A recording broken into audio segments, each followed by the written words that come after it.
se rêvent en or, argent ou bronze. Les jeunes athlètes de la section sportive du Yacht Club de Monaco embrassent une carrière sportive qu'ils mènent de front avec leur cursus scolaire. Dans ce doux équilibre, les sportifs doivent également faire une place de choix à leur alimentation, une expertise nutritionnelle apportée par les équipes de Swiss Natural Med. The keystone of our approach is to target and profile each individual athlete.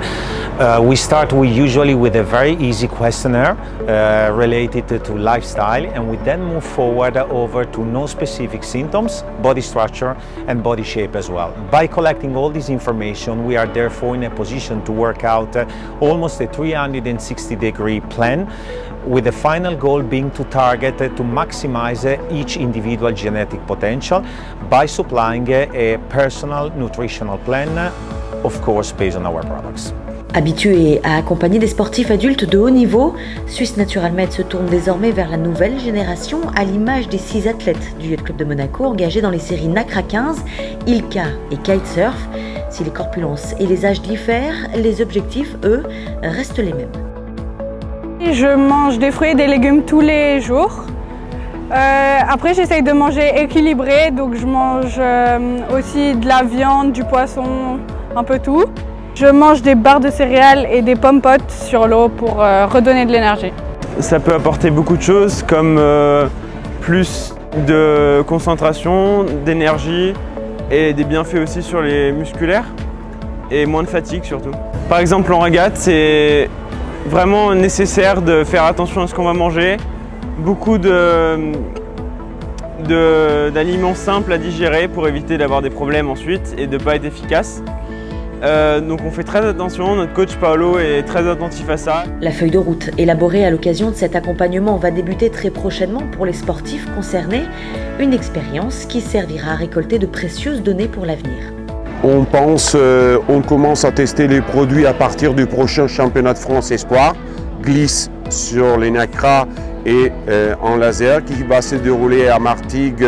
Là, c'est la première phase dans laquelle on parlera que de intégration, c'est-à-dire hydratation surtout avec de sel pendant la journée et les grosses journées qui nous attendent. Et après, à partir de là, on va faire des examens avec le docteur qui coordonne et on va établir en feuille de route et on pense d'avoir le premier résultat vers la fin de l'année, début 2022. Apprendre à s'alimenter avant, pendant et après l'effort ou lorsque la performance se joue aussi dans l'assiette.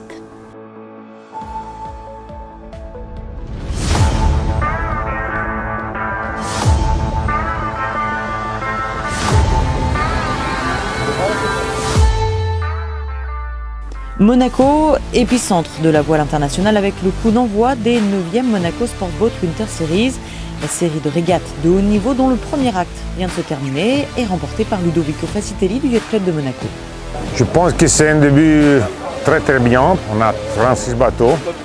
Dans cette saison ici, je pense que c'est un grand succès. En plus, il faut registrer qu'on a des bateaux qui viennent des États-Unis, de la Russie, de tout le nord d'Europe. C'est vraiment un événement de grand niveau et de grand niveau international. Cette année, de nombreux équipages internationaux sont sur le pont afin de préparer une échéance incontournable du calendrier. Oui, il y a le mondial qui se prépare, ce qui est une très bonne chose pour Monaco et pour la classe, parce qu'on a quand même des très bons bateaux à Monaco. Depuis des années, il y a quand même la majorité de la flotte, on est représenté devant, donc c'est bien. Ce mondial va être dans une période en plus similaire à aujourd'hui, donc ça va pouvoir préparer les conditions météo. Et surtout, on espère qu'il y aura beaucoup de monde qui va venir par rapport à la flotte indiquée, donc c'est une très bonne chose. Prochain rendez-vous du 9 au 12 décembre pour le deuxième acte du circuit qui se conclura par la 38e Primo Cup Trophée Crédit Suisse en mars prochain.